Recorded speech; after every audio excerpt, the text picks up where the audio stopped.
GTA 5 Grove Street is now under the control of the Ballers, a stark contrast to the past dominance of the Grove Street families in GTA San Andreas. This change is especially alarming for the fans who remember CJ's involvement in the gang's success. But what happened to CJ and the Grove Street families? Before the events of GTA San Andreas, CJ had left Los Santos and moved to Liberty City, struggling to cope with the loss of his younger brother Brian. His detachment from the gang life was clear until the tragic murder of his mother, Beverly Johnson, which prompted his return to Los Santos to attend her funeral. This marks a pivotal moment when CJ reconnected with the Grove Street families. Upon his return, CJ discovers the Grove Street families have deteriorated over time, partially due to rise of crack in the area. Although Sweet, the gang's leader, and CJ's brother tries to stay strong, it becomes evident that CJ's absence has weakened the gang's leadership and influence. CJ's involvement and dedication were essential for the gang's survival. As CJ begins establishing his empire, he gradually distances himself from Grove Street families. His new ventures in business, investments in a casino, and involvement in the music industry draws attention away from the gang. Despite Sweet's imprisonment, CJ chooses to focus on these new opportunities,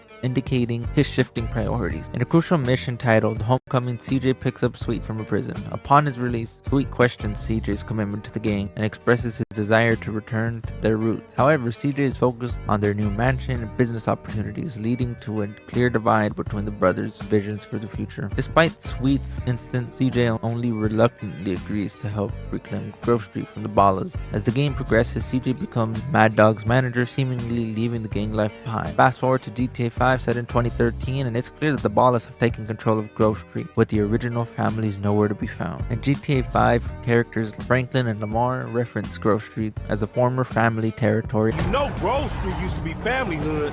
Grove Street family? Man, long time ago. Man, what happened to them dudes?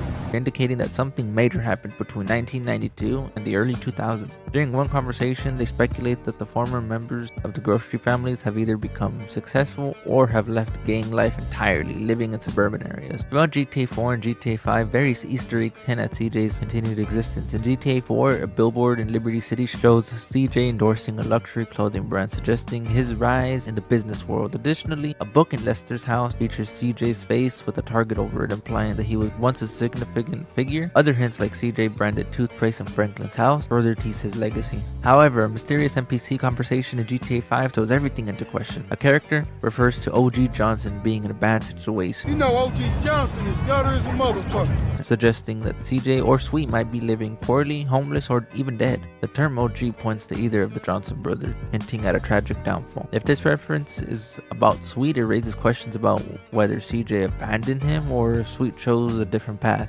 Considering CJ's loyalty to his family, it's difficult to imagine him leaving Sweden in a difficult situation. Ultimately, the fate of CJ remains inconclusive. Rockstar's hints and references leave room for speculation, but the true story of what happened to CJ and the Grove Street family remains a mystery. Fans are left to ponder the rise and fall of Grove Street, and whether CJ found a better life or met a tragic end.